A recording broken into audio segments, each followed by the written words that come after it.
Amigos e amigas, estamos de volta para mais um História na Rede.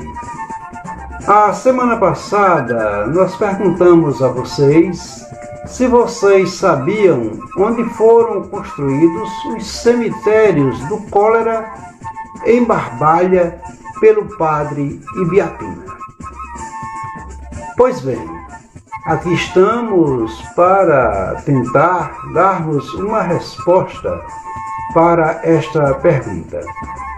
Em 1856, já se previa a chegada da cólera na província do Ceará. Era a segunda metade do século XIX, 1862, quando o padre Ibiapina chegava ao Cariri a convite do vigário de Missão Velha, padre Félix Arnal. O Cariri era mais uma das localidades em que passava o sacerdote em sua ação missionária pelos sertões nordestinos. Com a sua experiência de senador, por onde passava, o padre Ibiapina mobilizava politicamente as elites locais e o governo das províncias. Para quê? Para a construção de obras sociais orientadas pela fé e a caridade cristã.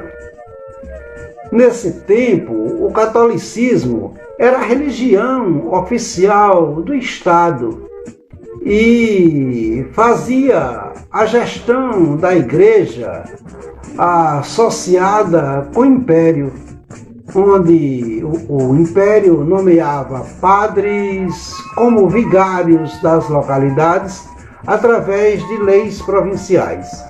E é aí que entra a construção dos cemitérios da cólera, ou do cólera, como queira chamar, em Barbalha e em outras localidades da região. A chegada do padre Ibiapina no Cariri coincide com a propagação da epidemia de cólera na região. A cólera é uma doença de veiculação hídrica e ela é transmitida pela poluição das águas. Imagina isso acontecer numa região, no Cariri, banhado por tantas fontes de águas naturais límpidas, mas que tinham seus donos, os proprietários de terras onde elas eram localizadas. As mortes decorrentes da pandemia da cólera reduziu de forma assim muito impactante a população do Cariri. Entre as vítimas, a gente encontra o pai do padre Cícero, o padre João Teles Marrocos, que era pai do professor Zé Marrocos, e morria centenas de pessoas por dia. Até então, não havia ainda preocupação com a construção de cemitérios. Ora, mas por quê? Os pobres, quando morriam, eles se enterravam como anônimos em qualquer lugar, em lugares dispersos. E a elite era enterrada no interior das igrejas, pelo vínculo de ancestralidade com os colonizadores e com o catolicismo. Foi nessas condições que o padre Zé Marrocos, uma das vezes que esteve celebrando missa em Barbalha, na matriz de Santo Antônio, não conseguiu concluir a missa que celebrava por causa do odor dos corpos putrificados que eram enterrados na matriz de Santo Antônio. Esse fato foi denunciado ao governo da província do Ceará pelos liberais cratenses que faziam oposição ao vigário de Barbalha, o padre Pedro Castro e Silva, que era monarquista. A igreja matriz era o cemitério das elites locais. Mas isso não era só em Barbalha, isso acontecia em outras localidades sertanejas.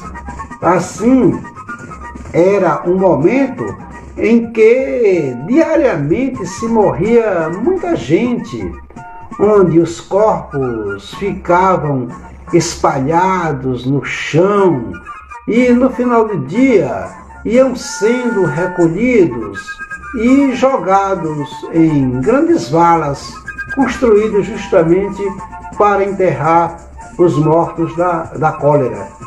Quem fazia isso era justamente pessoas que se embriagavam com medo de pegar a cólera.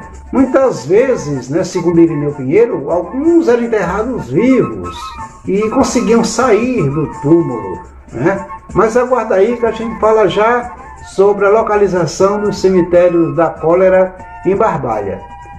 A doença, mesmo antes da sua chegada, causava pânico na população do Cariri, que, por sua vez, recorria a orações e a remédios caseiros que eram publicados na época em jornais.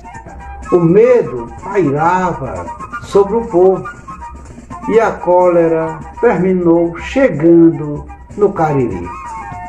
Dados estatísticos do livro Cariri, de Irineu Pinheiro, dão de conta de que no Jardim morreram 559 pessoas, no Crato 1.100, em Missão Velha 36, em Milagres 730 e em Barbalha 200 pessoas. Em Barbalha, a primeira localidade a ser contaminada com óbitos foi o sítio Cabeceiras. Por isso que lá o padre Biapina intensificou as orações, aproveitando o grupo de penitentes já existente na localidade. Vale dizer que os penitentes já existiam no Cariri antes da chegada do padre Biapina, inclusive, né, no caso, em Barbalha. O fato do padre Biapina ter apoiado e intensificado as orações a partir dos penitentes, muitas vezes se atribui a ele a criação desses grupos. Mas na vila de Barbalha e em outras localidades rurais, né, foi justamente as áreas que foram vitimadas pela pandemia no município. Entre elas o Sítio Bulandeira, Estrela, Brejinho, Flores, Buriti e Silvério. Na época, as autoridades locais, como o delegado João Caetano e Antônio Manuel Sampaio, que era juiz municipal, né, junto com Pedro Lobo Menezes e outros, ajudaram o padre Biapina a enfrentar a epidemia de cólera.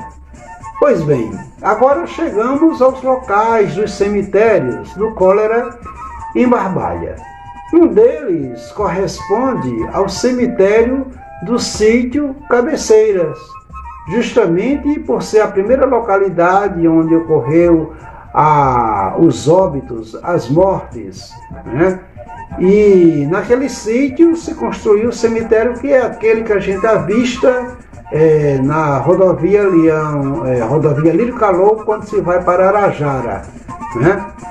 Nesse sentido, o outro cemitério foi construído onde hoje é o bairro do Rosário, correspondentes ao quarteirão, onde estão as ruas Padre Correia, Padre Jataí, Henrique Lopes, Tristão Gonçalves, né?